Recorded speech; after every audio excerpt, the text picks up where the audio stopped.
नमस्कार, मैं हूं संजय शर्मा। आप देख रहे हैं 4 PM न्यूज नेटवर्क। संडे का दिन है। पूरी दुनिया के लोग राजीव नारायण शर्मा जी की भविष्यवाणियों का इंतजार करते हैं। हर बार की तरह मैं कह दूं, अगर आपका ज्योतिष में रुचि है तो ये प्रोग्राम देखिए, रुचि नहीं है तो बिल्कुल मत देखिए। मेरे को रुचि है, इसलिए मैं ये कार्यक्रम करता हूँ।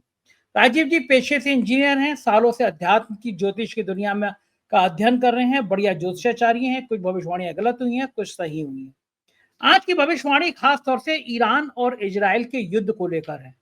मैं उनसे जानना चाहता था कि कौन से ग्रह होते हैं जो किन्हीं दो देशों में युद्ध करा देते हैं, और क्या इस लड़ाई में ईरान की विजय होगी, इजराइल की विजय होगी, अमेरिका आएगा नहीं आएगा, रूस चीन का क्या रहेगा। ये तमाम सवाल मैं उनसे जानना चाहता था कि उनके जो ग्रह की चाल है वो क्या कहती है। बड़ी बेबाकी तरीके से उन्होंने बताया और कुछ शुभ संकेत भी दिए युद्ध को लेकर। मैं आपको बता दूंगा तो आपका इंटरेस्ट खत्म हो जाएगा। मैं सीधा चलता हूं राजीव जी के पास आपको लेकर। युद्ध क्या कहेगा, दुनिया कहां उलझेगी, ये सारी बातें उन्होंने अपने ग्रह के आधार पर, ज्योतिष के आधार पर की है। पहले चैनल को सब्सक्राइब कर लीजिए, ज्वाइन कर लीजिए। चलते हैं राजीव नारायण जी के पास। 4 PM न्यूज नेटवर्क में स्वागत है राजीव नारायण जी आपका। आपने मेरे पिछले प्रोग्राम में कहा था कि ईरान और इजराइल का ये युद्ध है, ये शांत नहीं होगा, बढ़ेगा। तब लोग मान रहे थे कि 1-2 दिन में, 3 दिन में शायद शांत हो जाए, लेकिन ये युद्ध बढ़ता चला जा रहा है। पूरी दुनिया डरी हुई है कि आखिर होगा क्या। एक दूसरे के ऊपर जितनी मिसाइलें एक के बाद एक दाग रहे हैं, लोग बेगुनाह लोग मर रहे हैं। अमेरिका एक तरफ है, रूस चीन दूसरी तरफ है। पूरी दुनिया इस खतरे की तरफ देख रही है, कहीं ये विश्व युद्ध में ना बदल जाए। मैं तो ये कहूंगा कि दुनिया के जितनी बड़ी बड़े देश हैं, उनकी सत्ता जो है वो शायद पागलों के हाथ में है। पता नहीं है इस दुनिया को क्या हो गया है। लेकिन आपने जो कहा था कि युद्ध बढ़ेगा, वो वाकई विकराल होता जा रहा है। आपकी जो भविष्यवाणी थी 100% सही हो रही है। लेकिन अब मैं जानना चाहता हूं कि अब ये कहां तक रुकेगा, कहां तक बढ़ेगा। ईरान हारेगा, इजराइल हारेगा, अमेरिका का क्या होगा, रूस चीन दखल देंगे नहीं देंगे। आपने पूरी दुनिया की जो जन्मपत्री बताई है, बनाई होगी इस युद्ध को लेके, जरा दर्शकों के मन में बड़ा कौतूहल है। सबने मुझे मेल किए हैं, मैसेज किए हैं कि राजीव जी जब भी प्रोग्राम करें तो ये बात जरूर पूछिएगा कि इस युद्ध का अंजाम क्या होगा। तो राजीव जी जरा विस्तार से समझाइएगा, एक एक बात समझाइएगा आज कि ये युद्ध कहां तक जा रुकेगा। हाँ, देखिए संजय जी, बिल्कुल आप ठीक कह रहे हैं कि मैंने आपके पिछले प्रोग्राम में कहा था इज़राइल और इस्लामिक स्टेट ऑफ ईरान की हॉरोस्कोप दिखाते हुए, जिसको मैं पुनः दिखाऊंगा कि भाई ये इन दोनों के बीच में 7 जून के बाद ही क्यों हुआ। 7 जून को जैसे ही मंगल राशि बदलता है, उसके बाद ही इनके बीच में वार शुरू हुआ है, मिलिट्री कॉन्फ्लिक्ट जिसको कह सकते हैं। और मैंने पिछले ही प्रोग्राम में ये कहा था कि ये बढ़ेगा, और इसको क्यों बढ़ेगा उसका रीजन मैं आज आपको फिर बताता हूँ। तो ये सबसे पहले दर्शकों, मैं आपको फिर से इजराइल की हॉरोस्कोप दिखा रहा हूँ। इजराइल की हॉरोस्कोप, इजराइल की जो फॉर्मेशन हुई थी 14 मई 1948 को, फ्राइडे के दिन 3 बज के दोपहर के 58 मिनट 50 सेकंड, तेल अवीव इनकी राजधानी है। कन्या लग्न की हॉरोस्कोप है ये। केतु इनके सेकंड हाउस में है, जुपिटर इनका 4th हाउस में है, और आपका राहु इनके 8वें घर में है, सूर्य और बुध जो इनके 9वें घर में है, शुक्र इनके 10वें घर में, शनि और चंद्रमा इनके 11वें भाव में, मंगल इनका जो है सिंह राशि में 12वें भाव में है। तो इस मंगल की दृष्टि देख लीजिएगा। मंगल जो है संजय जी हिंसा का कारक है, और मंगल की जो, जैसे मैंने अपने पिछले प्रोग्राम में कहा था कि 3 ग्रहों को विशेष दृष्टियां प्राप्त हैं। 7वीं दृष्टि सबके पास है, 7th एस्पेक्ट सबके पास, मतलब वो सामने तो सब देखते हैं 180 डिग्री। तो मंगल के बाद आपके है 4th, 7th और 8th। बृहस्पति के पास है 3rd, 5th, 9th और 7th, और शनि के पास है 3rd, 7th एंड 10th। तो मंगल की चौथी दृष्टि इसी कुंडली में जो मैं दिख रहा, मंगल की ही राशि है, तीसरे घर पे जा रही है। इस कुंडली के वृश्चिक राशि को देख रहा है मंगल। तो तीसरा घर, हमने जैसे भारत और पाकिस्तान के वॉर के टाइम में भी, मिलिट्री कॉन्फ्लिक्ट के टाइम में भी मैंने दर्शकों को समझाया था कि 3rd हाउस हमारा वैदिक ज्योतिष के अनुसार पड़ोसी देशों का है। तो आयरनी देखिए संजय जी कि ये देश जब से फॉर्म हुआ है, इसकी पड़ोस के देशों से हमेशा दुश्मनी रही है, हमेशा लड़ाइयां लड़ता रहा है, और कई सारे ये इसने 1948 से लेके, और एग्जैक्टली भारत की तरह से जैसे भारत ने भी 5 युद्ध देख लिए, क्या नाम है, पाकिस्तान के साथ में और चाइना के साथ मिला करके, और कई सारी आतंकवादी घटनाएं, क्योंकि भारत का भी यही हाल है। थर्ड हाउस में उसका लग्नेश भी है, जो कि छठवें घर का लॉर्ड भी है। तो जब जब किसी कंट्री की हॉरोस्कोप में अगर तीसरा घर पाप ग्रहों से पीड़ित होता है, तो उसके पड़ोसी देशों से संबंध अच्छे नहीं होंगे। तो इसने आप देखिए और इसी में जैसे दर्शकों आप बताएं, ट्रांजिटिंग मंगल मैंने इसमें लिखा है, जो टी लिखा है रेड पेन से, वो ट्रांजिटिंग मंगल है। तो जो मंगल ने 7 जून को इसी राशि में प्रवेश कर लिया, इस राशि में प्रवेश किया, तो जन्म के मंगल से गोचर कर रहा है ये। तो इसने तुरंत देखिए 7 जून से मंगल प्रवेश करता है रात को 2:14-15 पर, और 13 तारीख को इजराइल ने अटैक किया था।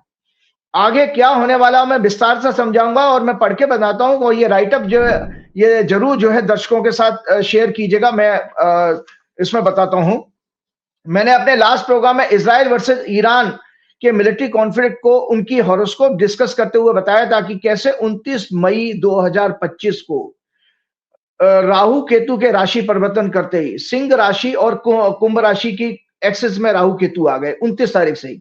तो देखिए प्लानिंग तो इजराइल की वहां से ही शुरू हो गई थी, क्योंकि 12वां घर जो होता है छद्म युद्ध का होता है, कॉन्स्पिरेसी का होता है। तो राशि परिवर्तन करते ही फिर 7 जून को मंगल के सिंह राशि में प्रवेश करने और केतु के साथ अंगारक योग, मैंने पिछले प्रोग्राम में कहा था, ये भयंकर डिवास्टेटिंग कॉम्बिनेशन माना जाता है, फायर का, आर्म्स का, क्या नाम है, मंगल और केतु का जुड़ना। और तो अंगारक योग बनाते ही ये युद्ध शुरू होगा। इसकी पहली कार्रवाई इजराइल ने इसलिए शुरू की क्योंकि अभी मैं आपको एक्सप्लेन कर रहा था, क्योंकि उसकी कन्या लगन की कुंडली में सिंह राशि में ही जन्म का मंगल है, और गोचर का मंगल उसके ऊपर से ट्रांजिट कर रहा है। इस मंगल की दृष्टि थर्ड हाउस पड़ोसी देश, छठवां घर कॉन्फ्लिक्ट, छठवां घर हमारा झगड़े का कॉन्फ्लिक्ट का हो, लेकिन 7वां घर वॉर का होता है। झगड़े छुटपुट हो सकते हैं, डिस्प्यूट हो सकते हैं, बॉर्डर के डिस्प्यूट हो सकते हैं, लेकिन वॉर में जब जाएगा तो 7th हाउस जरूर एक्टिवेट होना चाहिए। तो मंगल की 8वीं दृष्टि इस 7th हाउस पे आ रही है, क्या नाम है, अपने कन्या लगन की कुंडली में। इसी जन्म के मंगल के कारण जब से इजराइल बना है तब से भारत की तरह उसके अपने पड़ोसी देशों से हमेशा रिलेशंस खराब रहे हैं। जैसे भारत के भी हम सभी जानते हैं कि किसी भी पड़ोसी देश से ज्यादा अच्छे संबंध नहीं है, और उसका कई बार मिलिट्री कॉन्फ्लिक्ट हो चुका है।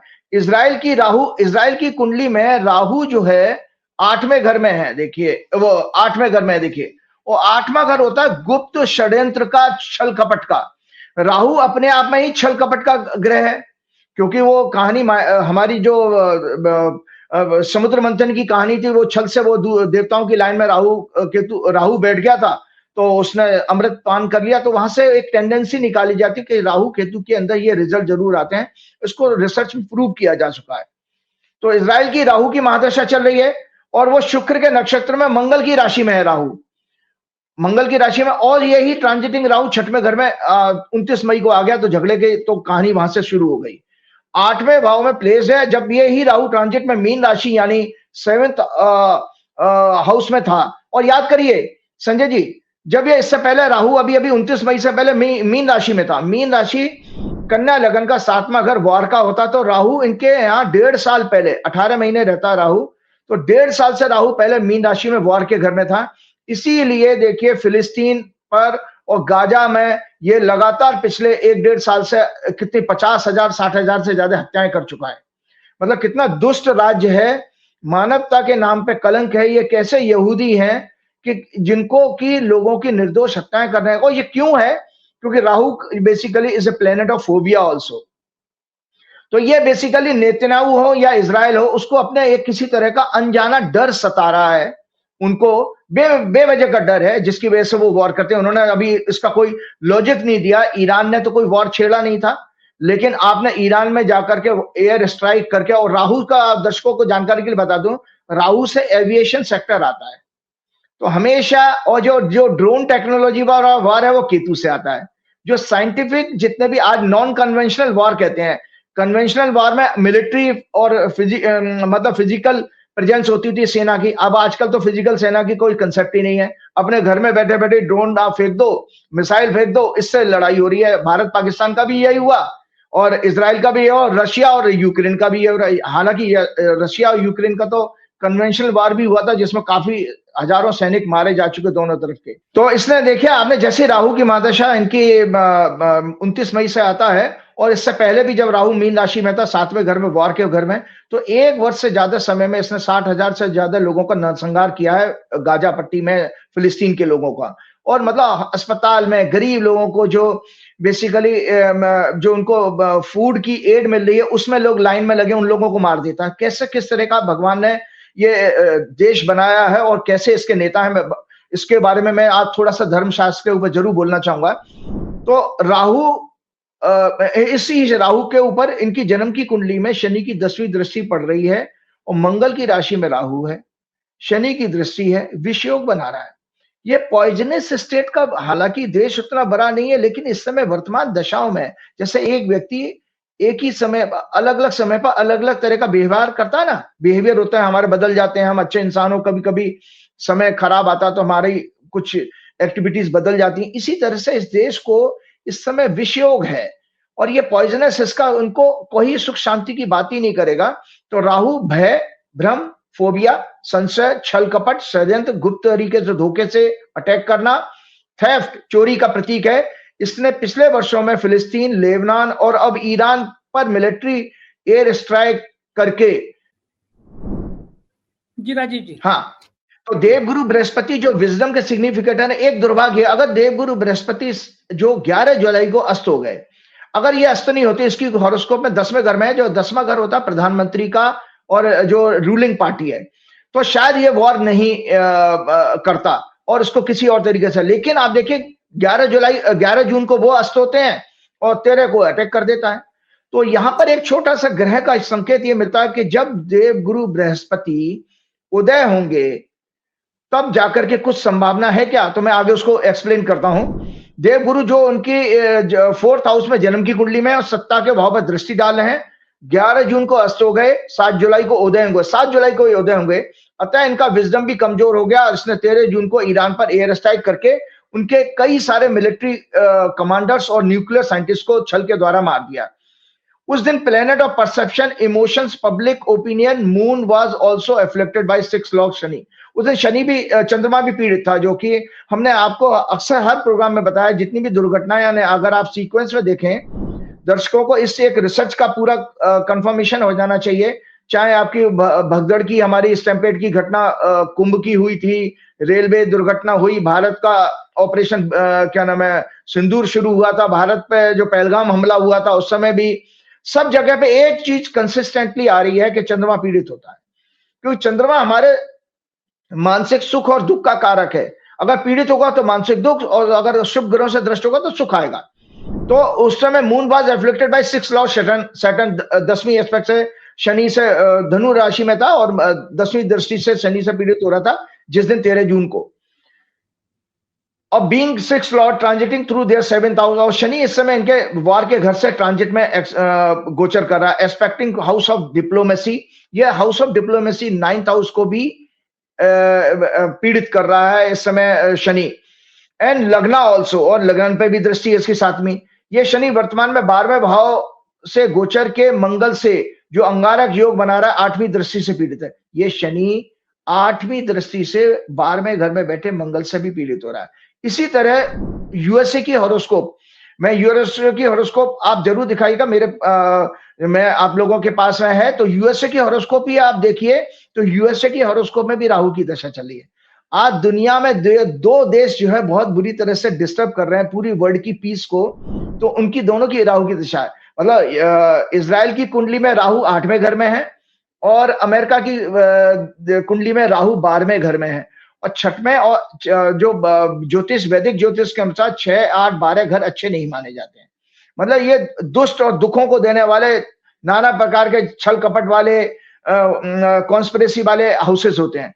तो इसी तरह यूएस की जन्म हॉरोस्कोप में राहु की महादशा चली और वो 12वें भाव में प्लेस है, ट्रांजिट में ये राहु इनके वार के हाउस 7th हाउस में प्रवेश कर चुका है अमेरिका की 29 मई को। कुंभ राशि 7वां घर बनती है, सिंह लग्न की कुंडली है अमेरिका की। लग्न में मंगल केतु के साथ अंगारक योग बना है, तो अमेरिका की कुंडली में भी अंगारक योग बना हुआ लग्न में। इसीलिए इन ग्रहों योग के आधार पर ये ये ऐसा योग बन रहा है कि अमेरिका इस वॉर में जरूर एंटर करेगा, इन्वॉल्व होगा, ना चाहते हुए।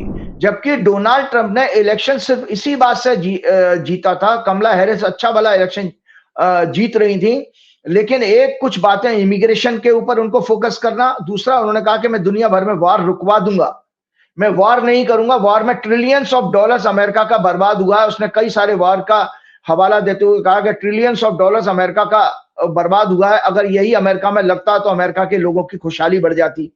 आज वही अमेरिका आप देखिए जो नो वॉर के स्लोगन पर इलेक्शन जीता है, आज वो वॉर में घुसने के लिए मजबूर है। क्यों घुसने के लिए मजबूर है? क्योंकि ग्रह उसको कंपेल कर रहे हैं। लगन में बैठा मंगल उसको शांति से नहीं बैठने देगा। और डोनाल्ड ट्रंप की अपनी कुंडली भी आप लोगों के साथ मैंने शेयर की, वैसे ही उनका चंद्रमा पीड़ित है।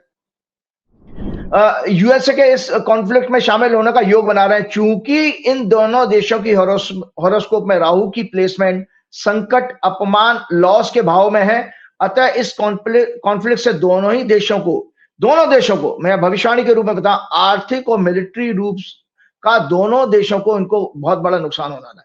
मतलब मिलिट्री, इकोनॉमिकल और सिविल लॉसेस दोनों का। अमेरिका के तो नहीं होंगे, अमेरिका का बॉर्डर दूर है, लेकिन इजराइल को जरूर होने वाले हैं। कि और आपको पता है अब तक इजराइल का पिछले कुछ रिपोर्ट तक पता है 60,000 करोड़ से ज्यादा का नुकसान इजराइल का हो चुका है। क्योंकि आप जब मिसाइल को से आप अपने आप को सेव करते हो, उसको न्यूट्रलाइज करते हो, तो आपकी भी जो है क्या नाम है नुकसान होता ही है। अब 50,000 करोड़ से ज्यादा का नुकसान हो चुका है। आज इस रॉन्ग एक्ट की वजह से इजराइल की आम जनता को अपना नॉर्मल लाइफ छोड़कर जान बचाने के लिए बंकर्स में छिपना पड़ रहा है।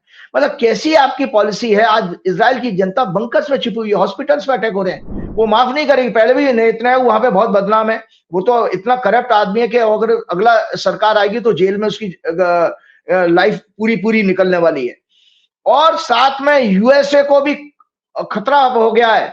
ईरान ने जैसे ही कहा कि हम यूएस के ठिकानों पे अटैक करेंगे, दर्शकों की जानकारी के लिए बता देता हूं कि अमेरिका के लगभग स्थायी और मतलब अस्थायी 19 जो है क्या नाम है ठिकाने हैं मिलिट्री के पूरे गल्फ में, मध्य एशिया में। उसने कतर से अपने फाइटर प्लेन्स को हटा लिया, दूसरी इंस्टॉलेशन पर भेज दिया है, दूसरे प्लेस पर, डर के मारे कि कहीं ईरान की कोई मिसाइलें वहां ना गिर जाएं। तो अमेरिका का भी इसमें नुकसान तो होने वाला है, ठीक है। और इसके साथ मतलब दूसरे प्लेस में शिफ्ट कर दिया। इजराइल भी अपने फाइटर प्लेन्स को, जेट्स को बचाकर साइप्रस और देशों से ऑपरेट कर रहा है। इजराइल की पब्लिक अपनी सरकार के खिलाफ प्रोटेस्ट कर रही है, लेकिन ईरान को इराक, लेबनान और अन्य देशों में जनता का जबरदस्त समर्थन प्राप्त हो रहा है ईरान के लिए। लोग सड़कों पर उतरे हैं, हजारों लाखों की तादाद में, मैंने रिपोर्ट पढ़ी है तो उसके आधार पर मैं बता रहा हूं। भारी समर्थन मिला। ये यूएस को खाड़ी के देशों से भागने पर मजबूर कर देंगे। 1979 में संजय जी, जब इस्लामिक क्रांति हुई और ये जो हमारे जो वर्तमान के इनके शासक हैं, जब ये इसमें सत्ता में आए हैं खोमेनी जी, तो उन्होंने उस समय कहा था कि दुनिया में दो शैतान हैं, एक बड़ा शैतान अमेरिका है और छोटा शैतान जो है इजराइल है। 1979 में कहा था, और आज देखिए उस उतने सालों के बाद में ये बात सिद्ध हो रही है कि आज इस पूरे खाड़ी देशों को और पूरी दुनिया भर में इनकी जो दादागिरी, गुंडागर्दी है, इन दोनों देशों की है। क्यों? क्योंकि इन पहले से इनके बारे में बता दिया गया है। और इसी यूएसए ने यूक्रेन को, और होता क्या है कि इसी यूएसए ने यूक्रेन को भड़काकर 3 साल से ज्यादा रशिया में युद्ध छेड़वा रखा है, वरना रशिया में युद्ध हो ही नहीं सकता था। तो ये यूएसए के कारण हो रहा है और उसको वार में फंसा दिया। पिछले दिनों रशिया ने भी, देखिए जैसे मैंने आपके पिछले प्रोग्राम में कहा था, जब मैंने आपको याद होगा, मैंने पिछले प्रोग्राम में आपके रशिया की और यूक्रेन की हॉरोस्कोप भी दिखाई और मैंने ये कहा था कि ये वो हमारा प्रोग्राम शायद किस 15 जून का था, कब का था, 15 जून का था। तो उसमें मैंने कहा था कि रशिया अटैक करेगा। फिर से अटैक किया है रशिया ने अभी 2 दिन पहले, और 400 से ज्यादा ड्रोन में कई लोग जो है उसमें यूक्रेन में मारे गए। इसमें वहां पर शोक झंडे आधे कर दिए थे यूक्रेन के जेलेंस्की ने, प्रधानमंत्री ने। तो वर्तमान में 6 जुलाई तक आपको जो अब छोटी सी शुभ समाचार दे रहा हूं, 6 जुलाई तक ये मुझे इसमें ग्रहों के योग के कारण कुछ कॉन्फ्लिक्ट खिंचता हुआ दिखाई दे रहा है।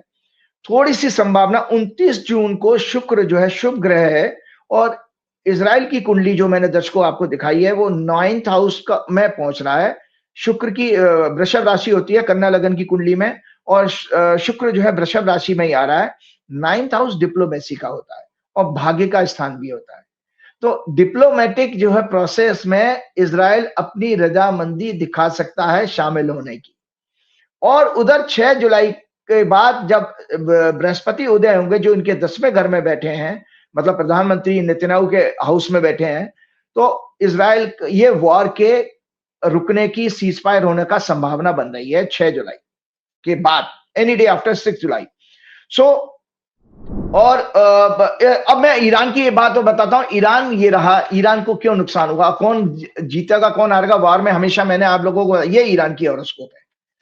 ईरान जो फॉर्म हुआ था इस्लामिक स्टेट ऑफ ईरान 1 अप्रैल 1979 को 3 बजे तेहरान में।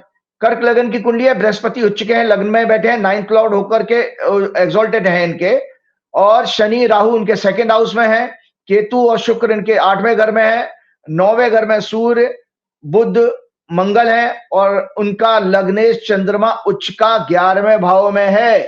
तो अतः ईरान एस्ट्रोलॉजिकली एक धर्म, मॉरल और इथिक्स पर चलने वाला देश है, क्योंकि इनकी कर्क लगन की कुंडली में इनका दया, करुणा, संविधान, न्याय के भाव का स्वामी बृहस्पति लग्न में उच्च का है। ये जुपिटर इनके 5th house, 7th house war और 9th हाउस को एक्सपेक्ट कर रहा है। साथ ही 9th हाउस में 3rd लॉर्ड बुध, 2nd लॉर्ड सन जो आत्मा का कारक है, 10th लॉर्ड और 5th लॉर्ड मंगल की भी दृष्टि से प्रभावित इसको कर रही है, प्रभावित कर रहा है बृहस्पति। 10th जून से इनकी दशा जुपिटर में राहु शुरू हुई। जन्म का राहु इनके 2nd हाउस में शनि के साथ पीड़ित है और वर्तमान में ये इनके ट्रांजिट के राहु से 8वें भाव से प्रभावित हो रहा है। इस खराब ग्रह दशा और महादशा के स्वामी बृहस्पति के अस्त होने पर इनको इस तरह का अपमान और लॉस देखना पड़ा, मिलिट्री वार इनके ऊपर थोप दिया गया और इन्हें military as well as economically भारी नुकसान होने का संभावना है इस इनकी जो अभी तक हुई है। मून चार्ट के अनुसार इनका 4-10 एक्सिस अत्यंत पीड़ित है और इनका 10वें घर का लॉर्ड मंगल भी ट्रांजिट में अफ्लिक्टेड है। अतः इनके टॉप लीडर्स को जान का भी खतरा है।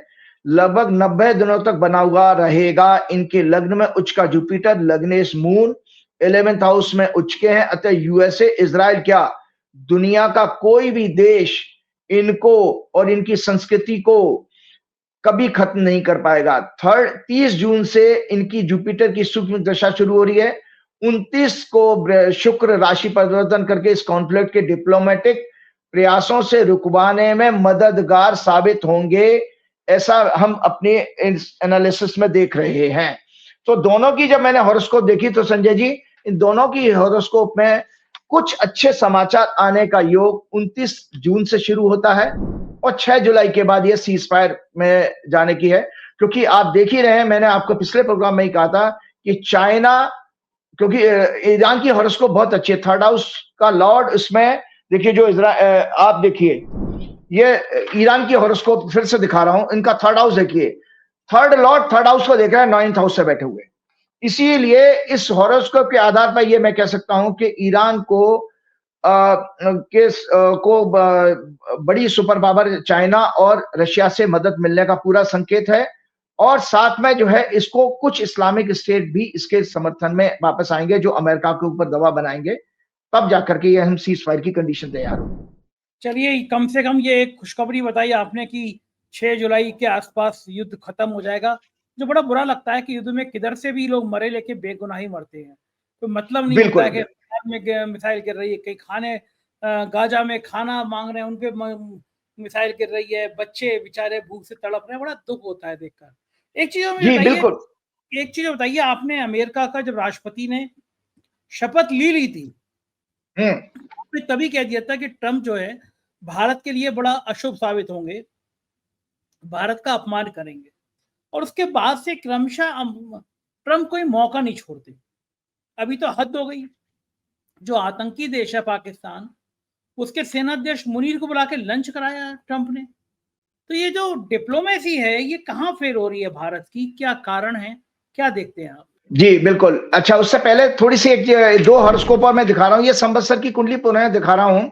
ये जो आपका 29 मार्च 2025 को दोपहर में 4:27 पे शुरू हुआ और ये वर्ल्ड हॉरोस्कोप एक बार दोनों हॉरोस्कोप को एक साथ अपने ऑफिस में बोलिएगा लगाएँगे, क्योंकि दोनों हॉरोस्कोप में जस्ट अपोजिट हैं।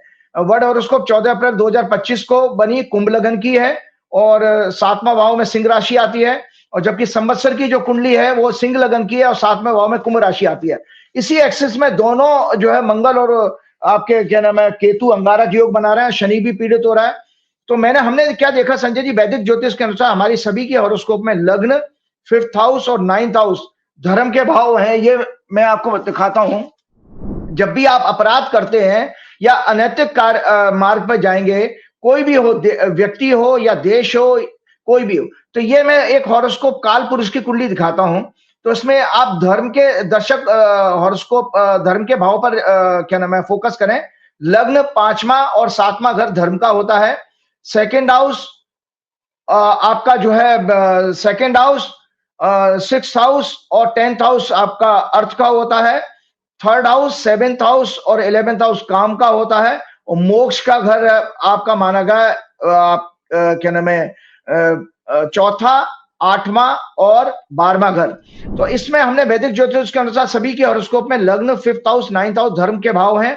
हम सभी के बिगड़े हुए कार्य, हमारे कोई भी कार्य हो, और आपको एक जानकारी के लिए बता दे तो कोई ज्योतिषी के पास भी अगर अपनी कुंडली दिखाने जाएंगे, अगर आपका धर्म का भाव एक्टिवेट नहीं है, एक्टिवेट का मतलब है शुभ ग्रहों से उसको दृष्टि मिल रही हो और उस पर पाप ग्रहों का प्रभाव ना हो, तो भी आपकी भविष्यवाणी सच होती है। मतलब धर्म का भाव का मतलब है परमात्मा की कृपा।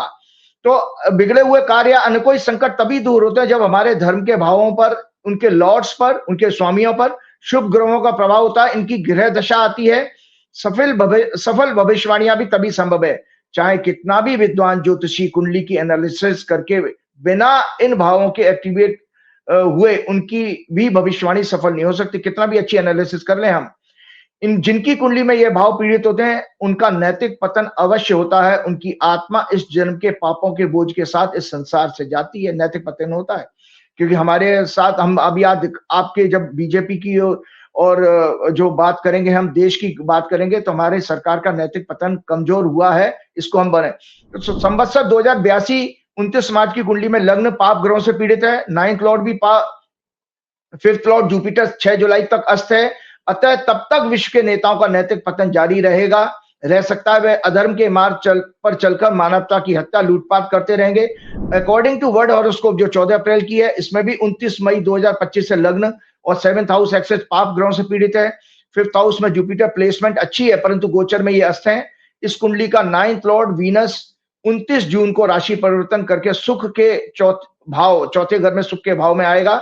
इस समय के आसपास ही ईरान इजराइल के युद्ध आगे बढ़ने की और डिप्लोमेटिक एफर्ट्स के सक्सेसफुल होने का संकेत दिखा रही है। तो मैंने ये बात इसलिए छेड़ी है कि मैंने इन दोनों विश्व की कुंडली जो बनती है नए साल की, संवत्सर की और वर्ल्ड की हॉरोस्कोप से भी एक सेकंड ओपिनियन लेने की कोशिश की है। सेकंड रीडिंग है एनालिसिस में कि क्या हम ये सीज फायर को देख पा रहे हैं। अब एक छोटी सी जानकारी और संजय जी, इतने सारे वार हो गए हैं, उसमें एक दुख होता है कि हम एक अधर्म के मार्ग पर चल क्यों रहे हैं। क्या भगवान ने इसलिए मानव जीवन दिया हमको कि हम मार काट, मतलब 60,000 से ज्यादा वहां मर गए, हजारों की तादाद में रशिया में मरे। तो आज मैं थोड़ा सा दर्शकों की जानकारी के लिए धर्म के ऊपर थोड़ा सा बोलता हूं कि वैसे भी हमारा कल योगा डे था, तो योग का मतलब ही ईश्वर से जुड़ना योग माना गया है।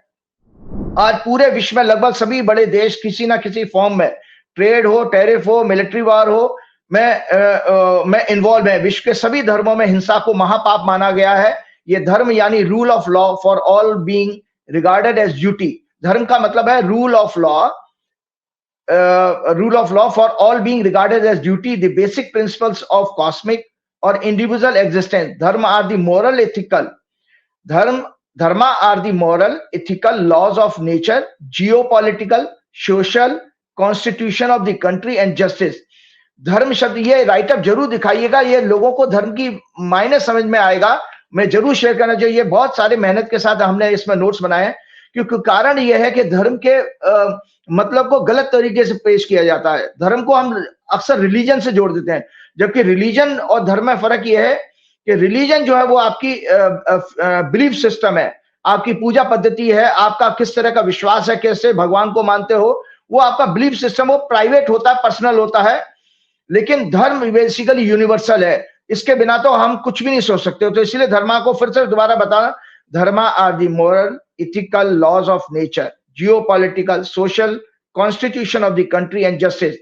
धर्म शब्द की उत्पत्ति धर शब्द से हुई है, जिसका अर्थ है धारण करना, means upholding, supporting, nourishing and sustaining. इसकी पूरा धर्म की व्याख्या धारयति इति धर्मः, दैट विच अपहोल्ड्स इज धर्मा। और धर्म के 10 लक्षण कहे गए हैं, एट्रीब्यूट्स कहते हैं अंग्रेजी में, धैर्य, क्षमा, विद्या, सत्य, अहिंसा, क्रोध न करना, मन को वश में रखना, चोरी न करना, बाहरी और आंतरिक शुद्धि, इंद्रियों को वश में रखना। ये धर्म के 10 लक्षण कहे गए। पूजा पाठ तिलक लगाना नहीं है धर्म। ऋग्वेद के अनुसार law and truth are eternal, born of sacrifice and sublimation. Valmiki Ramayana क्या कहती है? From the ancient times the constitutional system depends on the foundation of truth and social sympathy. Truth is the fundamental basis of the state. Indeed, the whole universe rests on truth। ये मैं आज इसलिए बता रहा हूं, चाहे वो मोदी जी हो, चाहे नेतन्याहू हो, चाहे वो ट्रंप हो, चाहे पुतिन हो, कोई भी हो, ये सभी लोगों पे लागू होती है कि कोई भी आदमी, जब हम धर्म के 10 लक्षण में अहिंसा की बात कर रहे हैं, यहां तो हिंसा ही हिंसा है, हिंसा ही हिंसा है। आप हमारे देश में भी हेट स्पीच हो रही है, तो हम तो इसका मतलब पूरा विश्व में अधर्म के मार्ग पर चल रहा है। तो आप तकलीफ तो देखेंगे, इसमें निर्दोष लोग बेचारे मारे जाते हैं और किसी की कोई आर्थिक तरक्की नहीं इसमें होने वाली है। अकॉर्डिंग टू महाभारत, चाणक्य ने क्या कहा? धर्मेण धार्यते लोकः, law and morality sustain the world. According to Mahabharata, dharma is the stability of society, the maintenance of social order and general wellbeing and progress of human mankind. Whatever conduces to the fulfillment of these objects is dharma, that is definite। Mahabharata के शांति पर्व में कहा गया था, proper function of the king. क्या राजा के लिए बताता है महाभारत का Shanti Parva? The proper function of the king is the maintenance of law, not enjoying the luxuries. Modi ji की तरह जगह जगह ड्रेस बदल करके फोटो खिंचाना नहीं है। वो कहते हैं नॉट जो है एंजॉइंग द लग्जरीज। बेसिकली आपको किंग का फंक्शन ही मेंटेनेंस ऑफ लॉ है। Law is supreme, so the king who regulates society in fulfilment of the law discharge his functions appropriately. Aristotle ने क्या कहा? The true relation between law and government is secured by making the law sovereign, supreme authority होना चाहिए, and the government is servant. Government basically in laws की servant है, authority नहीं है। हमारे यहाँ तो अहंकार आ जाएगा ना, धनकर साहब ने फिर सुप्रीम कोर्ट को कुछ बकवासबाजी कर दी। कौटिल्य ने अपने अर्थशास्त्र में कहा, in the happiness of his people is the Kings happiness, in their welfare his own. His good is not which pleases him but that which pleases his people. ये नहीं है कि मोदी जी को प्रशंसा करें तो वो उसको वो ही अच्छा है ना। धर्मा तो ये कहता है कि नहीं, जो जिसमें लोग खुश रहे वही। मार्कंडेय पुराण क्या कहता था? पर्पस ऑफ धर्म। आज मुझे इसलिए बोलना पड़ा क्योंकि कोई तो दुनिया को इस संदेश को बताएगा। ठीक है, हम बड़ी बड़ी बातें करते हैं, हमारे शास्त्र महान है, डेफिनेटली हमारे शास्त्र महान है, लेकिन उसमें अमल कहाँ है? कौन अमल कर रहा है? अगर अमल कर रहे होते तो आप हिंदू मुसलमान करके सत्ता में 11 वर्ष से आप देश को डिस्टर्ब करके नहीं बैठे होते। द पर्पस ऑफ धर्म is that all person may be happy, may express each other's happiness, that there may be welfare of all being free from fear, disease, cherish good feelings and sense of brotherhood, unity and friendship। कहाँ है हमारे यहाँ sense of brotherhood? Duty and service that impelled Dharmaraj Yudhishthir को जिस duty ने impel किया to express his own ambition, I seek no kingdom nor heavenly pleasure nor personal salvation, to relieve humanity from its manifold pains and distress is the supreme objective of mankind। Ashoka ने क्या कहा? सम्राट अशोक ने, यतो धर्मस् ततो जय, where there is law there is victory। Great rishis Brihaspati, Yajnavalkya, Narad, जिन्होंने धर्म की डिटेल्ड व्याख्या की है। मनुस्मृति के अनुसार राजधर्म क्या है?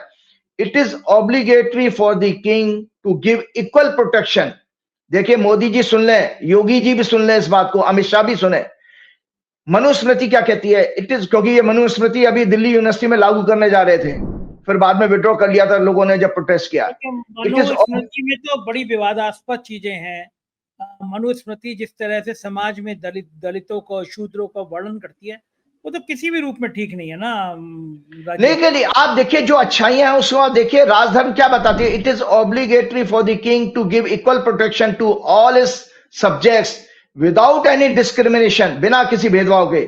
जस्ट एज मदर अर्थ, उसी तरह से जैसे मदर अर्थ पृथ्वी जो है gives equal support to all the living beings, a king should give support to all without any discrimination. So deep rooted is the principle of secularism in our scripture, culture and civilization. Narada Smriti कहती है I shall respect and protect your belief. Narad स्मृति ये कहती है कि मैं आपके I shall respect and protect your belief. मैं आपके विश्वास, आपकी पूजा पद्धति को, आपके धर्म की रेस्पेक्ट करता हूं। मतलब दूसरे के धर्म को रेस्पेक्ट करने की बात कर रहा है नारद स्मृति। I shall respect and protect your belief and faith through though I hold on to my belief and faith. वो मेरे अपने पर्सन है। Remember, food, sleep, fear, enjoyment of sex are common to man and animal. ये animals और man में दोनों में बराबर है। But dharma is a special attribute of man. Bereft of dharma, man is equal to animal. बिना धर्म के इंसान भी जानवर के समान है। इसी तरह से आप देख रहे हैं कि वो जानवरों के समान होकर के 60,000 से ज्यादा लोगों की नेताओं ने हत्या कर दी। रशिया यूक्रेन में भी मारे जाए तो एनिमल हो गए ना, जिस तरह सड़क पर एनिमल लड़ते मरते रहते हैं। अगर स्क्रिप्चर से धर्म एवं हतो हंति धर्मो रक्षति रक्षता है, इसको आधा हमेशा लोग गाड़ियों पे अपने पीछे लिख लेते हैं। वो पूरा श्लोक क्या है? धर्म एवं हतो हंति धर्मो रक्षति रक्षता है।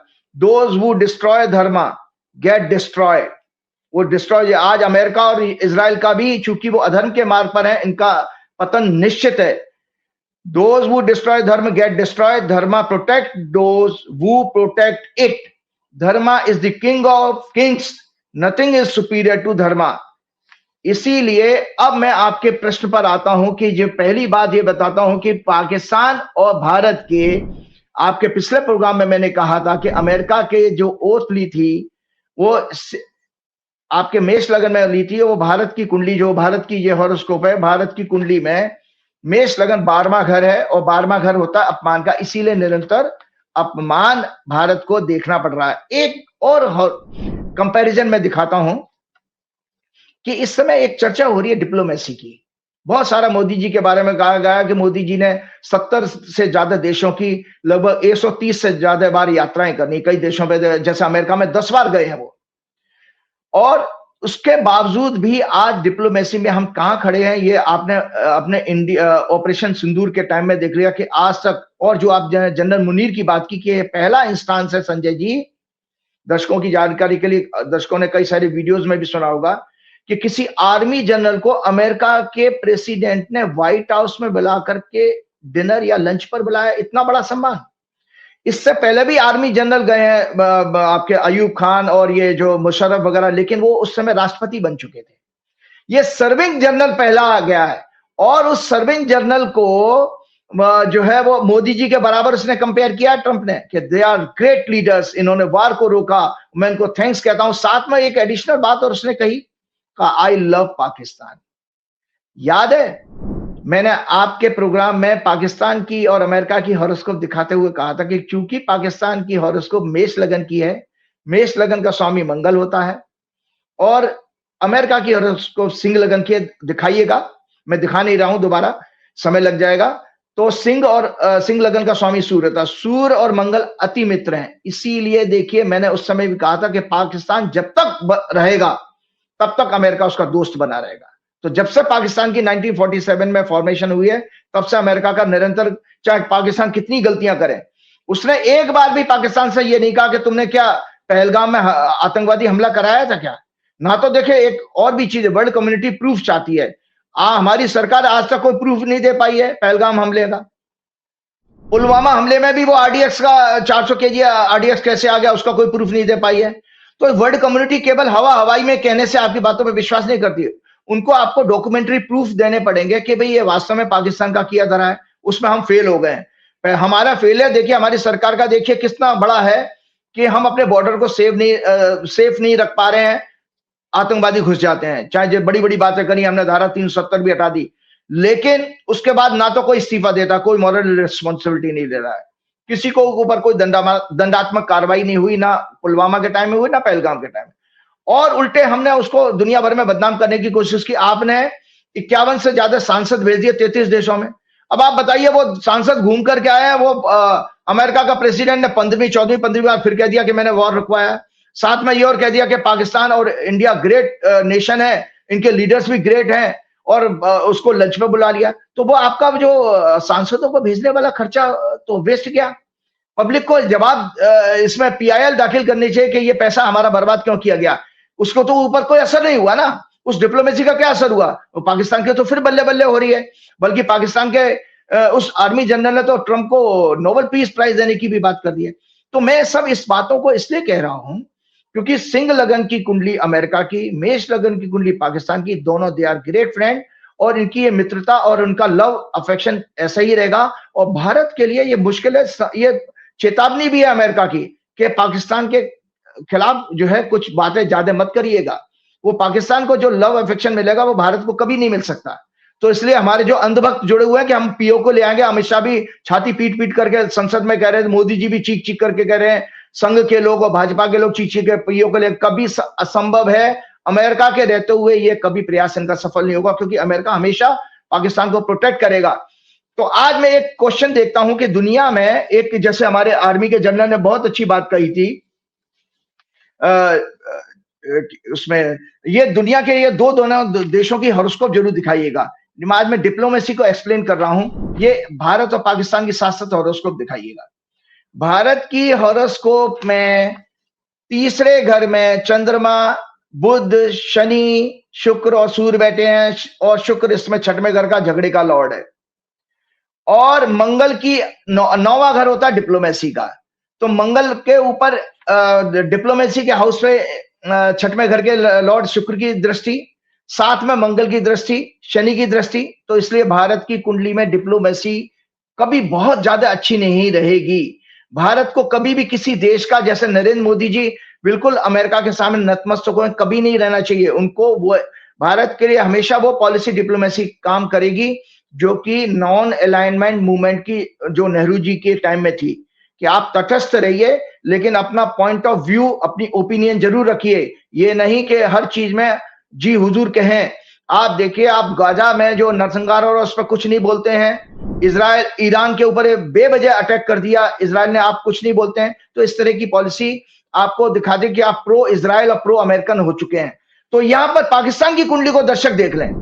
पाकिस्तान की कुंडली में 9th लॉर्ड 7वें घर में बैठा है और लगन पर दृष्टि दे रहा है, और गोचर में मिथुन राशि में पाकिस्तान की बृहस्पति आ चुका है और 9th हाउस को देख रहा है। इसी के कारण, और बृहस्पति जब आया और उसके बाद ही आप देखिए कि पाकिस्तान को कितना समर्थन मिल रहा है, रशिया से लेकर के, चाइना से लेकर के, मिलिट्री एड और क्या नाम है, फाइनेंशियल एड, सारी सपोर्ट मिलती जा रही है। और उसको एक ग्रेट नेशन का दर्जा भी मिल गया, उसके आर्मी चीफ को भी रेस्पेक्ट मिल गया। तो ये सब ग्रहों के कारण हो रहा है, क्योंकि पाकिस्तान की कुंडली में मिथुन राशि में बैठ के 9th लॉर्ड 9th हाउस को देख रहा है, जो डिप्लोमेसी का होता है।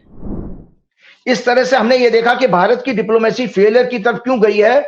और साथ में अब मैं एक और हॉरोस्कोप, क्या नाम है, एस्ट्रोलॉजिकली आप देखिए, एक चीज और है कि एक हॉरोस्कोप में अलग से लेकर के आया हूं संजय जी, थोड़ा वक्त ज्यादा लगेगा लेकिन प्रोग्राम में जल्दी ही खत्म करूंगा, कि मोदी जी डिप्लोमेसी में क्यों फेल रहे हैं। ये रूट कॉज पे हमें जाना पड़ेगा। जब मोदी जी ने 26 मई 2014 को शपथ ली थी 6:14 पे, जो वृश्चिक लगन की कुंडली बनी थी, तो इस कुंडली में मैंने देखा कि एस्ट्रोलॉजिकली जब इन्होंने अराउंड 6:14 पर ये राइटअप जरूर दिखाइएगा, लगाइएगा।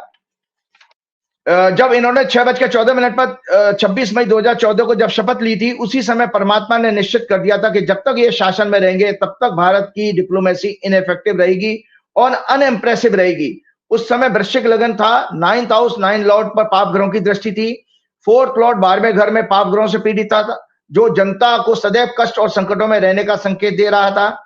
मजदूर, किसान, प्राकृतिक प्रकोप, अन्य कष्टों से जनता हमेशा दुखी रहेगी। महिलाओं के कारक ग्रह शुक्र और चंद्रमा भी पाप ग्रहों से पीड़ित थे जब इन्होंने शपथ ली थी। मतलब सत्ता जब मोदी जी की केंद्र में आई है, जो इनके ऊपर अनेक प्रकार के, इसलिए महिलाओं के ऊपर अनेक प्रकार के अत्याचार, रेप और अन्य क्राइम का संकेत दे रहे थे। 3rd लॉर्ड 12वें भाव में था, मीडिया और फ्रीडम ऑफ स्पीच का कमजोर होने का संकेत दे रहे थे। भारत की कुंडली में गोचर के ग्रह 3rd लॉर्ड और 9th लॉर्ड पाप ग्रहों से पीड़ित हैं। ये भारत की कुंडली है, जब मोदी जी ने शपथ ली थी, ये भारत की कुंडली है। उस समय जब भारत की कुंडली में ग्रहों की स्थिति क्या थी, भारत की कुंडली में भी ग्रह के गोचर के ग्रह 3rd लॉर्ड और 9th लॉर्ड पाप ग्रहों से पीड़ित होकर इसी सबकी पुष्टि कर रहे हैं। इन दोनों कुंडलियों में नैतिकता का भाव यानी 9th हाउस कमजोर था, इसीलिए नैतिक मूल्यों के आधार पर यह मोदी सरकार इंडिपेंडेंट इंडिया की सबसे कमजोर और अधर्म के मार्ग पर चलने वाली सरकार साबित हो रही है।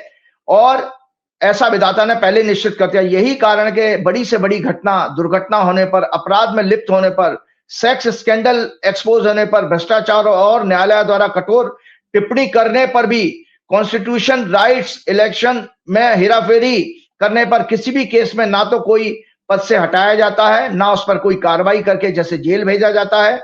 यानी नैतिकता के आधार पर इस सरकार की आत्मा मर चुकी है, क्योंकि इनका जन्म ही सरकार का सत्ता में जब आए उस समय की मैंने मोदी जी और भाजपा ने वर्ल्ड कम्युनिटी की निगाहों में एक अहंकारी, अथॉरिटेरियन, गुंडे वाली छवि बना रखी, जो विंडिक्टिव है और विंडिक्टिव एटीट्यूड रखता है। इसलिए टर्की के साथ आपने क्या किया, जबकि टर्की के साथ कैसे अच्छे संबंध थे। याद रहे, डिप्लोमेसी में दम, घमंड काम नहीं आता। बुद्धि, विवेक, संयम और धैर्य की आवश्यकता होती है। वर्ल्ड के एवरी कंट्री और उनकी लीडरशिप का सेल्फ प्राइड और ग्रेस होता है। ऐसे एक स्टेट्समैन को उसका रेस्पेक्ट करना चाहिए, तभी विश्व हमारा सम्मान करेगा। कोरी शास्त्रों और संस्कृति की बातों का प्रोपेगेंडा करने से कोई विश्वगुरु नहीं बन सकता। संजय जी, क्या हम विश्वगुरु बन गए? कोरी बातें हैं, अमल कहाँ है? उस पर अमल करने से ही आप विश्व पर आप भरोसा कर सकते हैं। देखिए संजय जी, मैं आपको प्रोग्राम में ये बताना चाह रहा हूं कि डिप्लोमेसी क्या है।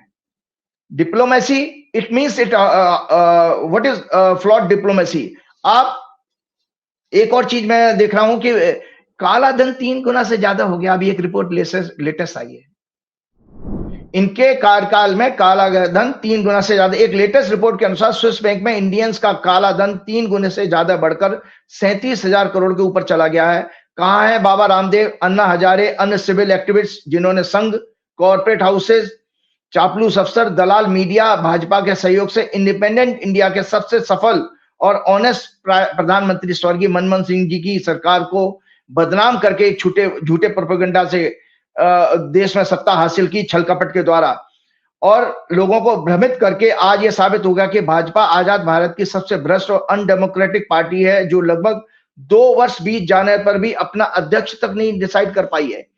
क्योंकि संजय जी, आप तो काला धन खत्म करने की बात करें तो यहाँ तो तिगना हो गया। ये रिपोर्ट आई है अभी कल परसों, मैंने पढ़ी है कहीं। मोदी जी को भारत मंडपम में बैठाकर एक बड़ा सा स्क्रीन लगाकर महंगाई, मोदी जी को भारत मंडपम, मैं तो रिक्वेस्ट करूंगा मोदी जी के भारत मंडपम में एक बड़ा सा स्क्रीन पर अपनी पुरानी सारी वीडियो देखिए। एक बड़ा सा स्क्रीन लगाकर महंगाई, पेट्रोल, गैस, भ्रष्टाचार। आपका भी राजीव जी, आपका भी कोई एपिसोड बिना मोदी जी को सुनाए खत्म नहीं होता है। आप भी मोदी जी के पीछे एकदम पड़े ही रहते हैं। कुछ लोग कहते हैं राजीव जी भी नेता विपक्ष हैं जो मोदी जी को गराए रहते हैं हर समय। नहीं, देखिए ऐसा, मैं जनता को जागरूक करने का मेरा जो कार्य है वो मैं करता रहूंगा हनुमान जी के आशीर्वाद से। तो भ्रष्टाचार, डेमोक्रेसी, आतंकवाद, अर्थव्यवस्था, गिरता रुपया वाले बयानों के पुराने वीडियो जरूर दिखाना चाहिए। गुजरात के जब ये सीएम थे और डेली बेसिस पर केंद्र सरकार को कोसते थे, सुनाते थे, और उनके भ्रष्टाचार पर बयान क्या थे, उनका पुराना वीडियो मैंने देखा। भाइयों और बहनों, जो विदेशी बैंकों में काला धन जमा है उसे गरीबों, मजदूरों को धोखा देकर उनके घरों को लूट कर इकट्ठा किया गया है। अगर मेरी सरकार बनी तो मैं इन देशों से ये काला धन वापस लाऊंगा। ईमानदारी से टैक्स जमा करने वाले मिडिल क्लास गरीबों के खाते में जमा कराऊंगा। देश के प्रत्येक नागरिक के खाते में 15-15 लाख रुपए जमा होंगे। भोली वाली जनता इनके षड्यंत्र को समझ नहीं पाई और इन पर विश्वास करके इन्हें वोट देकर सत्ता में बैठाया। परंतु आज जनता का इनाम को क्या इनाम मिला? 80 करोड़ से ज्यादा लोग 5 किलो अनाज पर जिंदा हैं। गरीब और गरीब हो गया है, अमीर और अमीर। देश की सारी दौलत 10 से 15% लोगों के पास इकट्ठा हो गई है। मिडिल क्लास अपने जेवरात, सोना चांदी रखकर अपने बच्चों की पढ़ाई और शादी मुश्किल से कर पा रहा है। अनऑर्गेनाइज सेक्टर्स का बिजनेस पूरी तरह ठप हो चुका है। महंगाई, बेरोजगारी चरम सीमा पर है। मीडियम स्केल इंडस्ट्री भी का भी मैन्युफैक्चरिंग सेक्टर पूरी तरह बर्बाद हो चुका है। रुपया निरंतर कमजोर होता जा रहा है। फिफ्थ लार्जेस्ट इकोनॉमी के आंकड़े केवल स्टॉक मार्केट के अनुसार कंपनीज के कैपिटल, इन्फ्लेटेड कैपिटल्स के कारण है। जो स्टॉक मार्केट में वैल्यू बढ़ जाती है ना, रियल नहीं है। लोग मैन्युफैक्चरिंग बंद करके चाइना से मटेरियल इंपोर्ट करके ट्रेडर्स बन गए हैं। एक छोटी सी रिपोर्ट शेयर करने के बाद मैं प्रोग्राम को खत्म करना चाहूंगा। क्या मिडिल क्लास, ये जरूर एक राइट अप जरूर दीजिए क्योंकि अखबार की रिपोर्ट है, इसलिए मैं जरूर दिखाऊंगा आपको। क्या मिडिल क्लास व्हाट्सएप ग्रुप के अंकल आंटीज, अंधभक्त, गोदी मीडिया और चापलूस अफसर मृतक क्लास बन गए हैं, मूर्छित क्लास बन गए हैं? एक रिपोर्ट टाइम्स ऑफ इंडिया की 26 मार्च 2025 की है। In a country of more than 146 crore, some 10% of the richest Indians, over 14 crore, are apparently driving actual money making consumption. Next 23%, 32 crore, are heavy consumer and reluctant payers. तीसरा, remaining 67% had absolutely no extra money to spend on anything beyond on the basic need. मतलब रोटी और कपड़ा के अलावा उनके पास खर्च करने के लिए 67% लोगों के पास पैसा ही नहीं है। 60% of India's GDP comes from private consumption. 1/3 of its discretionary spending, non-essential like entertainment or dining out or vacation. Middle class have an average income of 2.6 lakhs and the rich consuming class about 13 lakh per annum. But as in recent budget, government considered a household income of 8 lakh as being low, and with income up to 12.5 lakh doesn't have to pay taxes. So the richest consumers may also come in the category of middle class. In 1820 में संजय जी क्या था? Middle class in national income was 15%, but in 2023 it has come down to 14.9%. मतलब गरीब और बढ़ गए। Indian household saving in 2011-12, Indian household की saving क्या थी 2011-12 में? used to be 8 Guna of their debts, कर्जों के 8 गुना होती थी। Now they are 4 Guna of their debts. It means people are saving less, borrowing more. इसका तो ज्योतिष से मतलब बताइए ना, क्यों हो रही है ऐसी बात? मैंने आपको बताया ना कि जब आपको मोदी जी की हॉरोस्कोप दिखाई थी, जब मोदी जी की हॉरोस्कोप दिखाई है, इसमें आप देखिए शनि की दृष्टि है अर्थव्यवस्था के घर पर, और 12वें घर में बैठा है, और 12वां घर होता काला धन का। जब भी अगर पाप ग्रह से दृष्टि आ जाए सेकंड हाउस पर, तो इकोनॉमी का बंटाधार बैठेगा। इकोनॉमी का मतलब लोगों की कैपिटल इनकम भी, वो इसलिए ज्योतिष से संबंधी है पूरा, तभी मैं बता रहा हूं, वरना बताता ही नहीं। और साथ में 12वां घर काला धन का होता ही है, मैंने पहले ही बता दिया। फोर्थ लॉर्ड है, एसेट्स भी आपने बाहर बना रखी हैं, अगर पकड़ा जाएगा ना तो उन्होंने भी कई टापू वापू खरीद रखे होंगे। 1800 और इंडियन हाउस होल्ड सेविंग मैंने बता दिया। It means people are saving less, borrowing more. 1 in 5 Indians, 5 में से 1 Indian with over 25 crore assets plan to move abroad. Tax advantage, better investment, political atmosphere, better environment to work, better global connectivity एवं की drivers. ये 27 मार्च 2025 की है कि 5 में से प्रत्येक व्यक्ति, एक व्यक्ति जो है 25 करोड़ से ज्यादा जिनकी दौलत है, वो विदेश में भाग रहे हैं। इसलिए इंडिया की हैप्पीनेस इंडेक्स में 118th पोजीशन है out of 147 countries according to world happiness report. जल्दी से मैं बताता हूं हैप्पीनेस इंडेक्स कैसे मेजर होता है, क्योंकि मैंने बता तो दिया कि हैप्पीनेस इंडेक्स में 118। It is measured on the basis of subjective wellbeing and quality of life. Its parameter are, इसके जो पैरामीटर हैं संजय जी, वो पैरामीटर हैं इसके क्या नाम है? पहला parameter GDP per capita, economic prosperity, role of income, economic stability. According to IMF, India's ranks 136 in the world in terms of purchasing power. It ranks 119 with GDP per capita. और second out of 194 economies Pakistan is slightly better हमारे per capita GDP per capita में। Social दूसरा है social support, family, friends और community. ये happiness index के जो world की जो हैप्पीनेस इंडेक्स एजेंसीज हैं वो 5-6 पैरामीटर पर किसी देश के हैप्पीनेस इंडेक्स को मेजर करती हैं, वो मैं बता रहा हूं, उसके बाद मैं प्रोग्राम अपना खत्म करूंगा। Social support, family, friends, community, ये हेट स्पीच और गवर्नमेंट के कम्युनल अपर कास्ट माइंडसेट के कारण फेक न्यूज, फॉल्स प्रोपेगेंडा से पिछले 11 वर्षों में निरंतर कमजोर हुई है। Healthy life expectancy stressful life के कारण वीक है। Life expectancy in India is 70 year, significantly lower than Japan 84।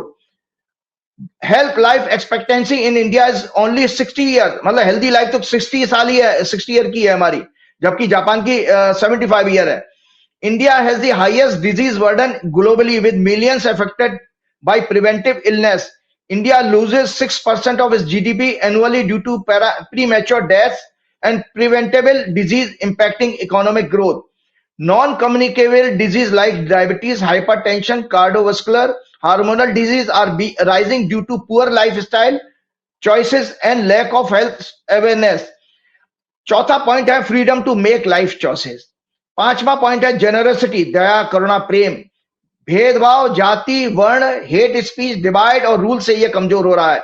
और छठवां पॉइंट है perception of corruption, the level of trust in institution, वो हमारा निश्चित रूप से कम हुआ है कि ईडी सीबीआई केवल विपक्ष पर और चंद लोगों पर ही छापे मारती है और बाकी लोगों को भाजपा के आज तक नहीं, और 3 गुना विदेशों में काला धन बढ़ गया।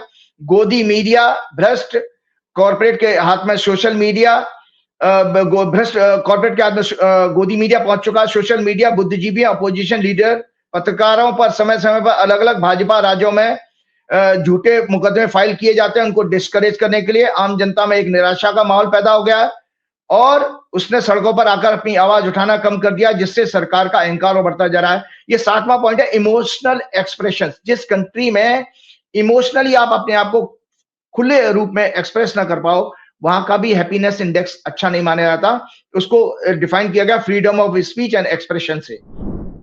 आपने देखा कि किस तरह से अपोजिशन के लीडर पर एक तरफा कार्रवाई करके चुनावी हेरफेर, धनबल का इस्तेमाल करके काला धन, इलेक्टोरल बॉन्ड्स, प्रधानमंत्री सहायता कोष, ईडी सीबीआई के डर से धन की उगाही से विपक्षी सरकार को उनके एमएलए एमपीज को खरीद कर उनकी सरकारें गिराकर सत्ता को हथियाना, इन सब से आम जनता का इंस्टीट्यूशंस पर भरोसा उठ गया है। वो समझ गई है कि मोदी सरकार करप्ट है और करप्ट को प्रोटेक्ट करती है, उनके खिलाफ कोई इन्वेस्टिगेशन और लीगल कार्रवाई नहीं हो सकती। मैंने ये सारी बातें इसलिए बताई कि मैं दोबारा चर्चा मैं नहीं करूंगा, इस हॉरोस्कोप के साथ समाप्त करूंगा। भाजपा की कुंडली में ये सारी बातें पिछला प्रोग्राम उठाई है मैंने, भ्रष्टाचार और अनैतिक कार्यों के नैतिकता मरने के सारी बातें भाजपा की कुंडली में की।